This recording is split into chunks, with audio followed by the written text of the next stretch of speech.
আউযুবিল্লাহি মিনাশ শাইতানির রাজিম। আসসালামু আলাইকুম ওয়া রাহমাতুল্লাহ। নাকের সমস্যা নিয়ে আমি কিছু কথা বলবো। নাকের সমস্যার সমাধান আমি কি করে করতে পারি।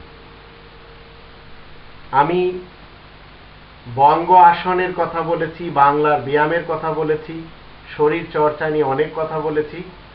নাকের সমস্যা যদি আপনার যদি নাকে সমস্যা থাকে, যেমন সাইনোসাইটিস, পলিপাস, সর্দি, হাঁচি, নাকসির পড়া, আবার এই নাকের কারণে মাথায় ব্যথা হওয়া, কিংবা নাক ডাকার যদি অভ্যাস থাকে, তাহলে আপনাকে কি করতে হবে? এই রোগগুলি যদি নাকের থাকে, আপনার মধ্যে কোনো একটি যদি থাকে, তাহলে এর জন্য রোজ সকালে ফজরের নামাজের পর প্রাণায়াম করতে হবে বঙ্গ আসনে বসে। সেই প্রাণায়ামগুলি কি? এক নাক এইভাবে বন্ধ করতে হবে, অপর নাক থেকে আপনার শ্বাস ভিতরে টেনে নিতে হবে, পরে এই নাক ছেড়ে এই নাক বন্ধ করে জোরে শ্বাস বাহিরে করতে হবে। এভাবে পালা বদল করে জোরে শ্বাস ভিতরে এবং বাহিরে যদি করা যায়, তাহলে আপনি এই ধরনের রোগ থেকে সব সময় পরিত্রাণ পাবেন। বঙ্গ আসনে আপনাকে বসতে হবে এবং এই নাক আপনি বন্ধ করলেন, এই নাক দিয়ে আপনি শ্বাস নিলেন।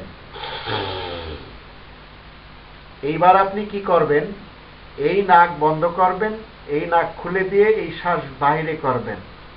যখন আপনি নিলেন,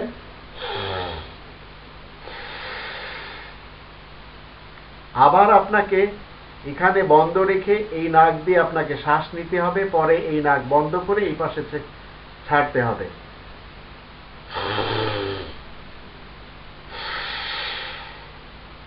এইভাবে বেশি সময় করতে হবে না। প্রতিদিন সকালে আপনি 5 মিনিট করুন, আপনার নাকের যত সমস্যা রয়েছে সব সমাধান হয়ে যাবে ইনশাআল্লাহ। এর জন্য অনেকেই এই নাকের সমস্যার সমাধানের জন্য নাক বিশেষজ্ঞ ডাক্তারদের কাছে যান, আর সেখানে হাজার হাজার টাকা নষ্ট করে আসেন, কিন্তু তাদের সেই অ্যালোপ্যাথিক ওষুধের কারণে নাক আরো নষ্ট হয়ে যায়। তো নাকের আপনি সর্দি বলেন, হাঁচি বলেন, নাকসির পড়া বলেন, মাথায় ব্যথা বলেন, নাক ডাকার অভ্যাস যাদের রয়েছে, বা সাইনোসাইটিস বলেন, পলিপাস বলেন, এগুলি সব শেষ হয়ে যাবে যদি আপনি এইভাবে চিরকাল আপনি করেন। কোনো সমস্যা নেই, কারণ আপনাকে চিরকাল রোগমুক্ত থাকতে হবে। তবেই তো এই প্রাণায়াম বা বঙ্গ আসনে বসে এই যে শরীর চর্চা প্রতিদিন ফজরের নামাজের পরে অল্পক্ষণ করতে হয়, সমস্ত দিন সমস্ত কাল সুখে থাকা যায়।